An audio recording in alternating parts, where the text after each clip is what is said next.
আমি এইটো ভিডিঅ'ত কি পঢ়িম নেষ্টেড ক্লাছ ঠিক আছে নেষ্টেড ৱৰ্ডটো আমি ফাৰ্ষ্ট ইয়েৰটো পাইছিলোঁ যে নেষ্টেড ৱৰ্ডটো কি হয় আমি কি পাইছিলোঁ ফাৰ্ষ্ট ইয়েৰ নেষ্টেড লুপ পাইছিলোঁ হয় না যে আমাৰ এটা লুপৰ ভিতৰত যদি আৰু এটা লুপ কণ্টেইন হয় বা আৰু এটা লুপ থাকে তেতিয়া সেইটোক নেষ্টেড লুপ বুলি কয় তেনেকৈ এটা ক্লাছৰ ভিতৰত যদি আৰু এটা ক্লাছ থাকে তেতিয়া সেইটোক নেষ্টেড ক্লাছ বুলি ক'ব ঠিক আছে একৰ কাৰণে যদি লিখিব পাৰা a class which declared or contain inside another class is called nested class ঠিক আছে চ' ইয়াৰ চিম্পল চিনটেক্সটো কি হ'ল ফাৰ্ষ্টত এটা ক্লাছ বনাম ক্লাছ নেম 1 দিছোঁ দেন তাৰ ভিতৰত কি থাকে আমাৰ ক্লাছৰ ভিতৰত ফাৰ্ষ্টতে কি স্পেচিফাই আহে আমাৰ হয় না তো আমি কি দিছোঁ পাব্লিকত কি বনাইছোঁ আমি আৰু এটা ক্লাছ বনাইছোঁ ক্লাছ 2 বুলিকে ওকে চ' ফাৰ্ষ্ট এটা ক্লাছ হৈ গ'ল আমাৰ ক্লাছ নেম 1 দেন তাৰ ভিতৰত তোমাৰ আৰু এটা ক্লাছ বনাইছোঁ ক্লাছ নেম 2 কিন্তু আমি কি ইউজ কৰিছোঁ তাত পাব্লিক স্পেচিফাই তাৰ মানে কি হ'ল যদি আমি তাত একো নিদিওঁ বাই ডিফল্ট আমাৰ প্ৰাইভেট হৈ যাব যদি প্ৰাইভেট হৈ যায় কি হ'ব সেই ক্লাছটো আমি তাৰ ভিতৰত যি থাকিব আমি এক্সেছ কৰিব নোৱাৰিম তো কি কৰিম যেতিয়া নেষ্টেড ক্লাছ বনাম ন আমি ক্লাছৰ ভিতৰৰ ক্লাছটো হ'লে আমি পাব্লিকে ৰাখিম ঠিক আছে চ' আমি জানো যে ক্লাছৰ ভিতৰত কি কণ্টেইন হয় মানে ক্লাছৰ কি থাকে আমাৰ ফাৰ্ষ্টত কি থাকে ডেটা মেম্বাৰ থাকে আৰু মেম্বাৰ ফাংচন থাকে ঠিক আছে চ' এতিয়া যোনটো আমি নেষ্টেড ক্লাছ বনালোঁ সিও নিজেও এটা ক্লাছ হয় তাৰ ভিতৰত তাৰ নিজৰ মেম্বাৰ থাকিব নিজৰ ফাংচন থাকিব চ' সেইখিনি আমি ডিক্লেয়াৰ কৰিলোঁ ঠিক আছে নহয় আৰু কি ক'ম এতিয়া যোনটো ফাৰ্ষ্ট ক্লাছ 1 বনালোঁ যে তাৰ ভিতৰত যোনটো ক্লাছ 2 বনালোঁ তাৰ ভিতৰত যে আৰু এটা ক্লাছ বনালোঁ সেইটোক আমি কি বুলি ক'ম মেম্বাৰ ভেৰিয়েবল বুলি ক'ম মানে কাৰ ক্লাছ 1ৰ ঠিক আছে ন তো এটা চিম্পল এক্সাম্পল এটা চাওঁ চ' এক্সাম্পল কি লৈছোঁ এটা ক্লাছ বনাইছোঁ ক্লাছ এ নামত ঠিক আছে চ' তাৰ ভিতৰত আমি আৰু এটা ক্লাছ বনাইছোঁ ক্লাছ বি তাত কি দিছোঁ আমি পাব্লিক স্পেচিফাই দিছোঁ ঠিক আছে চ' এতিয়া কি হ'ব ক্লাছ বিটো ক্লাছ 1ৰ কি হয় মেম্বাৰ ভেৰিয়েবল হয় ঠিক আছে এইটো মনত ৰখা কথা তেতিয়া এতিয়া ক্লাছ বিৰ ভিতৰত আমি কি বনাইছোঁ এটা ডেটা মেম্বাৰ দিছোঁ ইণ্ট এ আৰু বি বুলিকে ঠিক আছে মেম্বাৰ ফাংচন এটা দিছোঁ পাব্লিকত তাত কি কৰিছোঁ ভইড ইনপুট বুলি এটা ফাংচন বনাইছোঁ তাত কি কৈছোঁ সেই ইনপুট ইণ্ট এ বি যে লৈছোঁ ভেৰিয়েবল দুটা তাত আমি ইনপুট লৈছোঁ ঠিক আছে ইউজাৰ পৰা দেন আৰু এটা ফাংচন বনাইছোঁ সেই ইনপুট যে ল'লোঁ সেই ইনপুটকেইটাকে আমি শ্ব' কৰিছোঁ ভইড শ্ব' বুলি আৰু এটা ফাংচন বনাইছোঁ তাত খালি চি আউট কৰিছোঁ দেন আমি দুটা ক্লাছে ক্ল'জ কৰিলোঁ চোৱা এতিয়া ক্লাছ যেতিয়া বনাম আমি এইকেইটা মনত ৰাখিম যে ক্লাছ বনাওঁতে আমি ব্ৰেকেট ক্ল'জ কৰিছোঁ নে নাই ইয়াত এতিয়া আমাৰ দুটা ক্লাছৰ কাৰণে আমি দুটা তলত ক্ল'জ কৰিছোঁ দেখিছা না আৰু মনত ৰাখিম যে আমি কাৰ্লি ব্ৰেচেছৰ পিছত যে কমা ইউজ কৰোঁ চেমিকলন ইউজ কৰোঁ কেতিয়া কৰোঁ যেতিয়া আমি ক্লাছটো বন্ধ কৰোঁ দেই কাৰণ চেমিকলন মানে ব্ৰেকেটৰ ভিতৰত কাৰ্লি ব্ৰেকেটৰ পিছত আমি বেলেগত ক'তো আমি মানে তোমাৰ চেমিকলন ইউজ নকৰোঁ অকল ক্লাছ ক্ল'জ কৰোঁতেহে ইউজ কৰোঁ চ' এইটো সদায় মনত ৰাখিবা মানে যেতিয়া আমি ক্লাছ বনাম ষ্টাৰ্ট কৰিম কাৰ্লি ব্ৰেচেছে এণ্ড কৰিম কাৰ্লি ব্ৰেচেছ উইথ চেমিকলন ঠিক আছে আৰু সেইটো খালি বেলেগ ক'তো ইউজ নহয় আৰু ক্লাছৰ কনচেপ্টবোৰ চবতে ছেমেই হয় এইকেইটা কনচেপ্ট মানে তুমি লাইক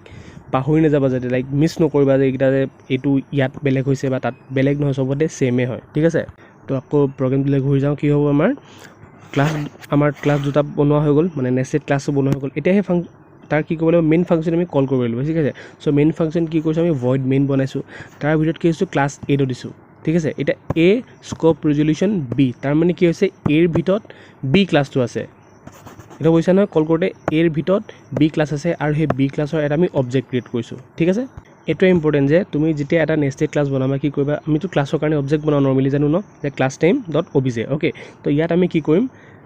যোনটো ফাৰ্ষ্ট ক্লাছ থাকিব আমাৰ সেই ফাৰ্ষ্ট ক্লাছৰ নাম দিম দেন স্ক'প ৰিজলিউশ্যন অপাৰেটৰটো ইউজ কৰিম দেন নেক্সট ক্লাছ তাৰ ভিতৰত থকা ক্লাছটোৰ নাম দিম দেন অবজেক্ট ক্ৰিয়েট কৰিম খতম তাৰ পিছতো আমি অবজেক্ট থ্ৰু দি কেনেকৈ ফাংচনকেইটা কল কৰিবলৈ জানো কি কৰিছোঁ অবজেক্ট ডট ইনপুট ফাৰ্ষ্ট ফাংচনো কল কৰিছোঁ then object dot show' second ফাংচনো কল কৰিছোঁ দেন ৰিটাৰ্ণ 0 খতম চ' এইটো এবাৰ নিজে ৰান কৰি চাবা ৰান হয়নে নহয় ঠিক আছে চ' ইয়াত আমি এটা এক্সেপশ্যন চাম এক্সেপশ্যন মানে এটা এক্সপেৰিমেণ্ট কৰি চাম ক্লাছ বিত আমি যোনকেইটা ডেটা মেম্বাৰ দিছিলোঁ ইয়াত তোমাৰ এইটো এক্সাম্পল যেনেকৈ এ বি দিছোঁ সেইটো যদি আমি ক্লাছ 8 দিওঁ পাব্লিক কৰিলোঁ তেতিয়া আমাৰ ক্লাছ বিটো এক্সেছ কৰিব পাৰে নে নোৱাৰে সেইটো চাম ঠিক আছে চ' আমাৰ বাকী চব প্ৰগ্ৰেম ছেমেই থাকিব চ' ক্লাছ 8 কি কৰিলোঁ পাব্লিকত আমি কি কৰিলোঁ দুটা ডেটা মেম্বাৰ দিলোঁ ঠিক আছে ইন এ আৰু বি তাৰপিছত আমি এতিয়া ক্লাছ বনাইছোঁ তাত আমি একো ডেটা মেম্বাৰ দিয়া নাই তাত আমি ডাইৰেক্ট ফাংচন দিলোঁ ঠিক আছে চ' এইটো কি কৰিবা এই প্ৰগ্ৰেমটো লিখিবা নিজে আৰু চব লাষ্টত যোনখিনি তোমাৰ মেইন ফাংচন বনাই কল কৰিব লাগিব সেইখিনি ছেমেই থাকিব লাইক তোমাৰ মেইন ফাংচন বনোৱা দেন সেই ক্লাছটোৰ কাৰণে অবজেক্ট ক্ৰিয়েট কৰা সেই অবজেক্টৰ থ্ৰু দি ফাংচন বা ডেটা মেম্বাৰটো কল কৰা সেইখিনি তোমাৰ চব প্ৰব্লেমতে বা চব প্ৰগ্ৰেমতে ছেমেই থাকিব ঠিক আছে চ' এইটোতো তোমাৰ ছেমেই থাকিব চ' এবাৰ এই প্ৰগ্ৰেমটো নিজে ট্ৰাই কৰি চাবা যে তোমাৰ ক্লাছৰ এতিয়া আমি দুটা ক্লাছ বনাইছোঁ ক্লাছ এটোত যদি আমি ডেটা মেম্বাৰ পাব্লিকত দিওঁ তেতিয়াহ'লে ক্লাছ বিটোৱে এক্সেছ কৰিব পাৰে নে নোৱাৰে ঠিক আছে চ' এবাৰ এই বস্তুটোৰ পৰা ট্ৰাই কৰি চাবা নিজে দেন মোক ৰিপ্লাই কৰিবা ঠিক আছে চ' আৰু এটা টপিক আমি ইয়াত ডিছকাছ কৰিম তোমাৰ সেইটো হ'ল এবষ্ট্ৰেক্ট ক্লাছ এবষ্ট্ৰেক্ট মানে কি গম পাইছে নহয় যে ডাটা হাইড কৰাটো ঠিক আছে চ' এবষ্ট্ৰেক্ট ক্লাছটো কি হয় তোমাৰ যোনটো ক্লাছৰ আমি অবজেক্ট বনাব নোৱাৰো আৰু যোনটো ক্লাছৰ ভিতৰত তোমাৰ কি থাকিব পিওৰ ভাৰ্চুৱেল ফাংচন থাকিব সেইটো আমাৰ কি হ'ব এবষ্ট্ৰেক্ট ক্লাছ ঠিক আছে সো এবষ্ট্ৰেক্ট ক্লাছ হ'বলৈ হ'লে কি হ'ব লাগিব যোনটো ক্লাছৰ ভিতৰত এটা পিওৰ ভাৰ্চুৱেল ফাংচন থাকিব লাগিব আৰু সেই ক্লাছটোৰ আমি অবজেক্ট বনাব নোৱাৰো ঠিক আছে সো এটা সিনট্যাক্স চাই লোৱা সিনট্যাক্সটো কি হয় ক্লাছ নেম এটা বনাইছো class name a then the public specifier দিছো then virtual then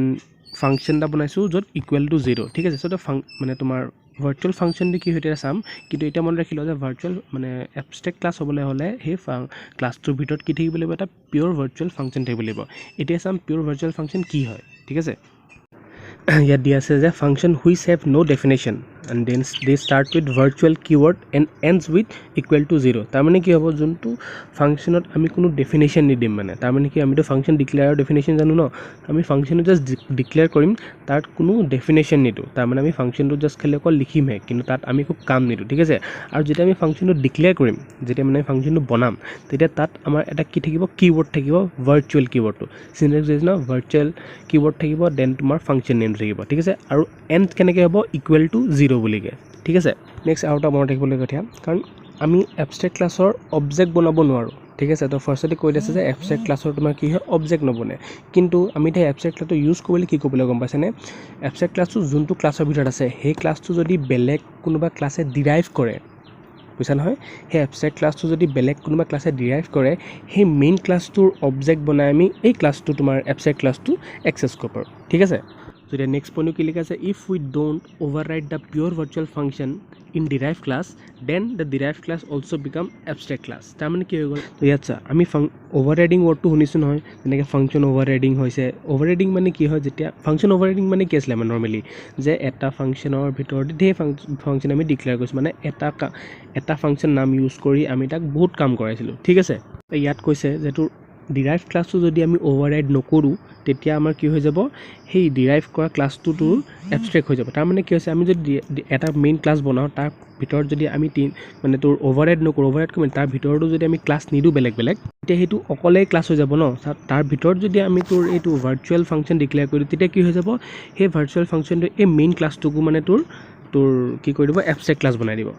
ক্লিয়াৰ হৈছে না সেকেন্ড পইণ্টটো ওকে তো থাৰ্ড পইণ্টত কি লিখা আছে we can change the signature of pure virtual function এইটো সিম্পল যে আমি পিওৰ ভাৰ্চুৱেল ফাংচনটোৰ সিগনেচাৰটো চেঞ্জ কৰিব নোৱাৰো তাৰ সিগনেচাৰ কি থাকিব তাৰ ইকুৱেল টু 0 হয় তাৰ আমি ক'ত চেঞ্জ কৰিব আছে ঠিক আছে সো এইটো হৈ গ'ল এবষ্ট্ৰেক্ট ক্লাছ আৰু তাৰ ভিতৰত কি থাকিব লাগিব আমাৰ পিওৰ ভাৰ্চুৱেল ফাংচন ঠিক আছে সো ইয়াৰ আমি প্ৰগ্ৰামটো কেটা ষ্টাৰ্ট কৰিম পাছে যেতিয়া আমি ইনহেৰিটেন্স ষ্টাৰ্ট কৰিম ঠিক আছে যেতিয়া আমি এটা ক্লাছৰ ভিতৰত আমি ডিৰাইভ ক্লাছ বনাম তেতিয়া ইনহেৰিটেন্স যেতিয়া ষ্টাৰ্ট কৰিম তেতিয়া ইয়াৰ আমি প্ৰগ্ৰামটা কৰিম ঠিক আছে সো এইখিনিলৈকে তো কনসেপ্টটো ক্লিয়াৰ হ'ল কিন্তু আগৰ যোনটো কনসেপ্ট আছে নেক্সট ক্লাছৰ তাৰ প্ৰগ্ৰামটো ট্ৰাই কৰি চাব পাৰা ওকে